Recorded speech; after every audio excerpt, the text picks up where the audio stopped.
Thank you so much for coming to our last public program of the weekend. My name's Amanda Slack-Smith. I'm the Associate Curator at the Australian Cinematheque and the very lucky curator who got to work on this exhibition, Marvel Creating the Cinematic Universe. I'm joined today with Brett Chilman, who has come all the way from Western Australia. Brett was one of the very generous people to lend his comics to our show. So if you've seen them, they're in the front room there. So 99.9% of everything in the show is from Marvel. It's all set worn, set used. The exceptions being the 4 sculptures that we have here from Studio Oxmox, who is a company who is actually located here on the Gold Coast who sculpts for Marvel for the big figures. And obviously the comics, which of course Brett has actually helped us with. Now Brett is not just any old comic collector. He is called Brett Chilman, the comic book guy, and is known as such because he has actually had the world's largest private collection as of 2011 by the Guinness Book of World Records of 68,000 comics. And Brett started it all, actually. You were the verse, you were the benchmark. Oh yeah, that's right. No one had the record, no one knew what the amount was, so I was the originator of the amount. So what we did was said, how much does someone need to have the world record? So the Guinness Book of Records said, well, to our knowledge you have the most, so we need a figure. So I gave them the figure, we did a count, we got up to 68,000, and that was in 2011. I've added more since then. I've got about 100,000 in my collection at one stage, but the vault that I store them in holds 300,000.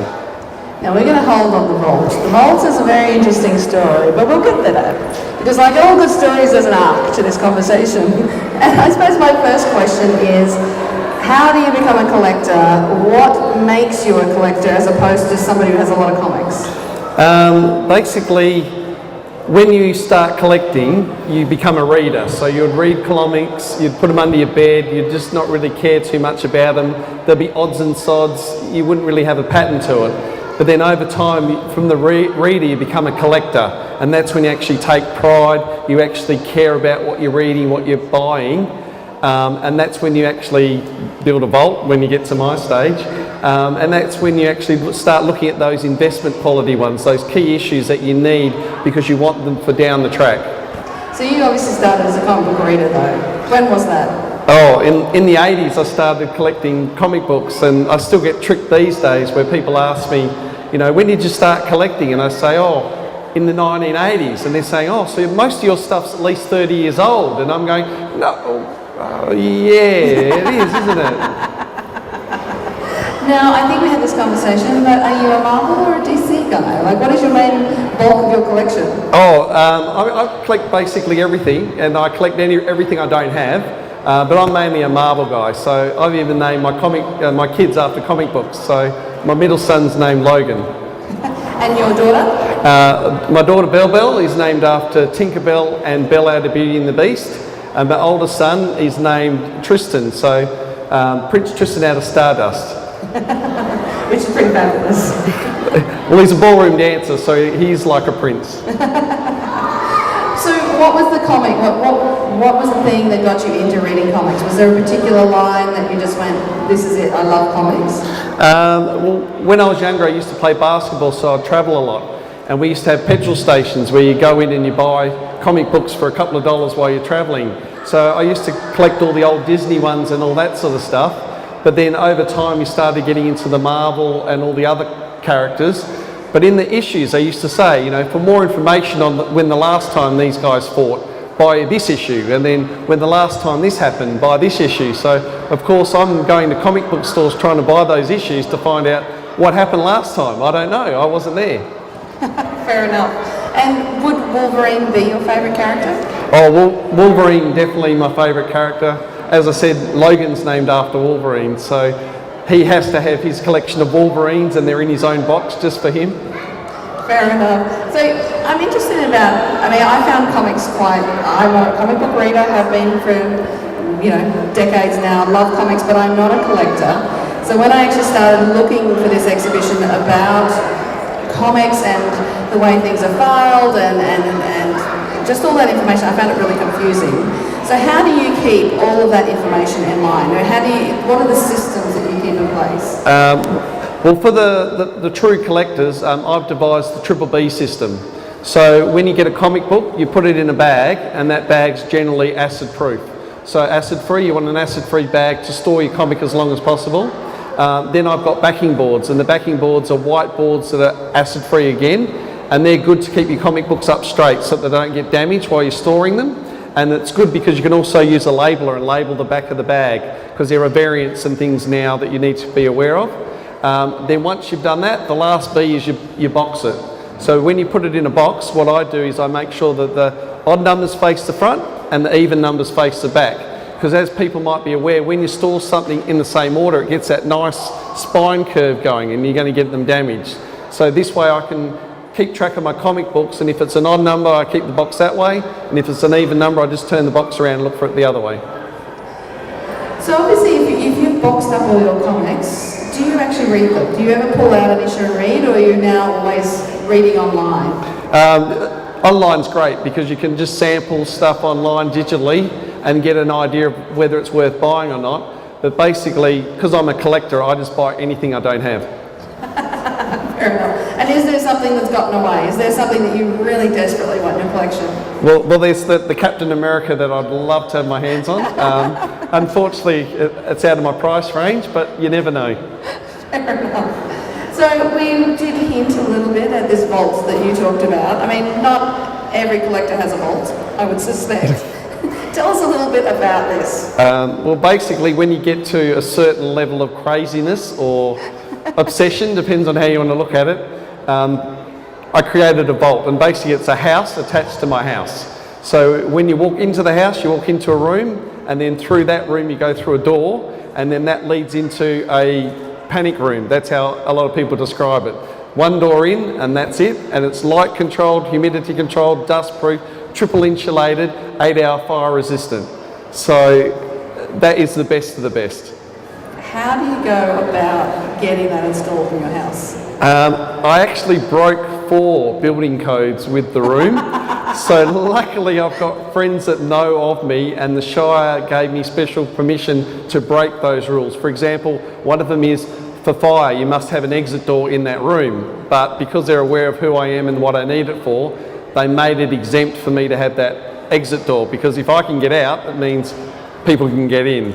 So to prevent other people trying to do the wrong thing, there's a clause in my contract that says at any time a member of the Shire can give me 24 hours notice to examine what's in that room, just to check that I'm doing the right thing, which a few people have done. Just in case those comics have turned into something else. Something else. A side business. Yes. But how do you, who do you go to? I mean, there's not many panic room builders, I would think, hanging around Western Australia. Oh, no, this was specially designed. I've had to go through every single person that I could possibly think of, from people like yourself, to people that store paper and everything. So they've advised me on the best way to store paper, comic books, what temperature it needs to be stored at, how you get that temperature, things to be careful of when you want to store your collection. So with all their information and a builder, we designed the room ourselves and made it so that it met those requirements. And it holds up to 300,000 comics. 300,000. So once that's full, then I can build another one above it, next to it, whatever, and then keep going. So you're saying you're only a third of the way of filling this room? Oh, that's great. What's holding you up? That's great, because basically the kids help me do my collection, and it's like, put it in a box, yep, that's finished, yep, put it on the shelf where it belongs. You know, plenty of room, don't worry about it. We don't have to worry about shuffling things around, and then the next box, there's room for that, and there's room for that. So have your children been bitten by the reading collecting bug? Oh, they have. Tristan's a very good artist, so he's doing very well. Logan, he's into producing now, so he does his own mini productions, which I'm proud of. And then Bell is just my little sidekick. She'll run around and she'll do the Sheldon at comic fairs and go, got it.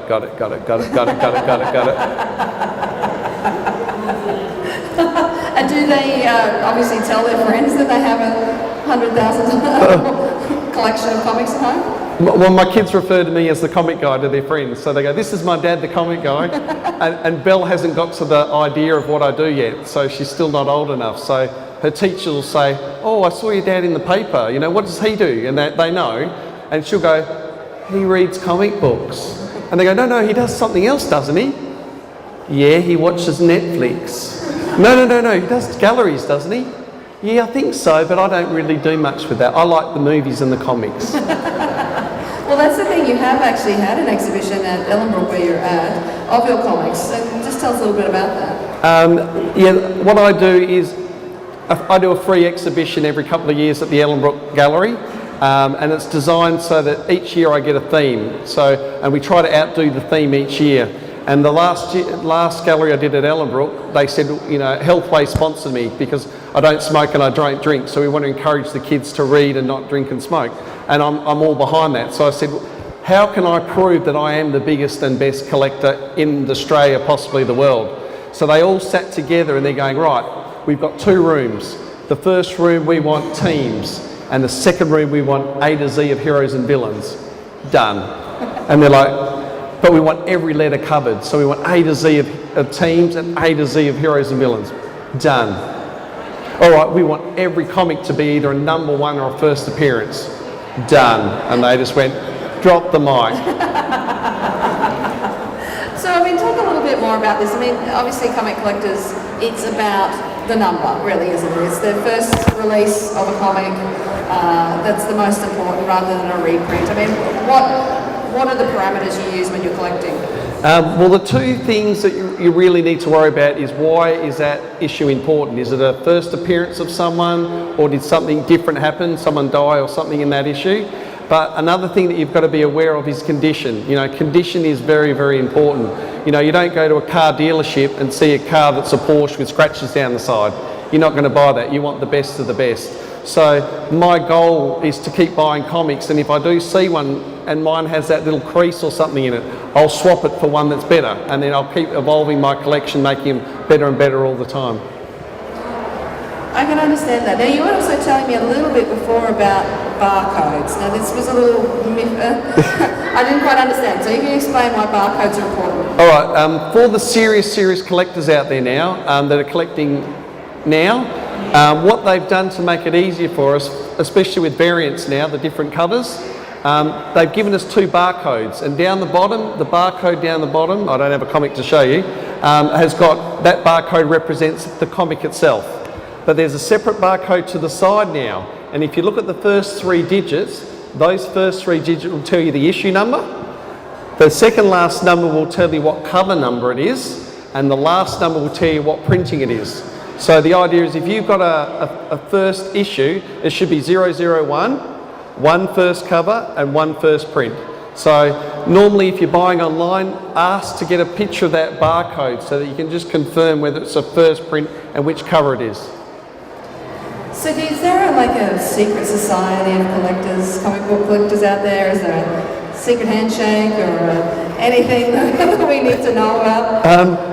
Well, in the 80s, a lot of people were ashamed to admit that they collect comic books, but luckily over time it's become more mainstream. So you've got the little kids, the bigger kids, the older kids, no matter what employment you have, you will admit that you either read or watch comic books. So it's good now, and especially in Brisbane. You know, I've been to Comic Etc., Ace Comics and a few other stores. So there's a lot in Brisbane that'll help people get started if they need to and help you with that advice. So you've come out into the light, essentially.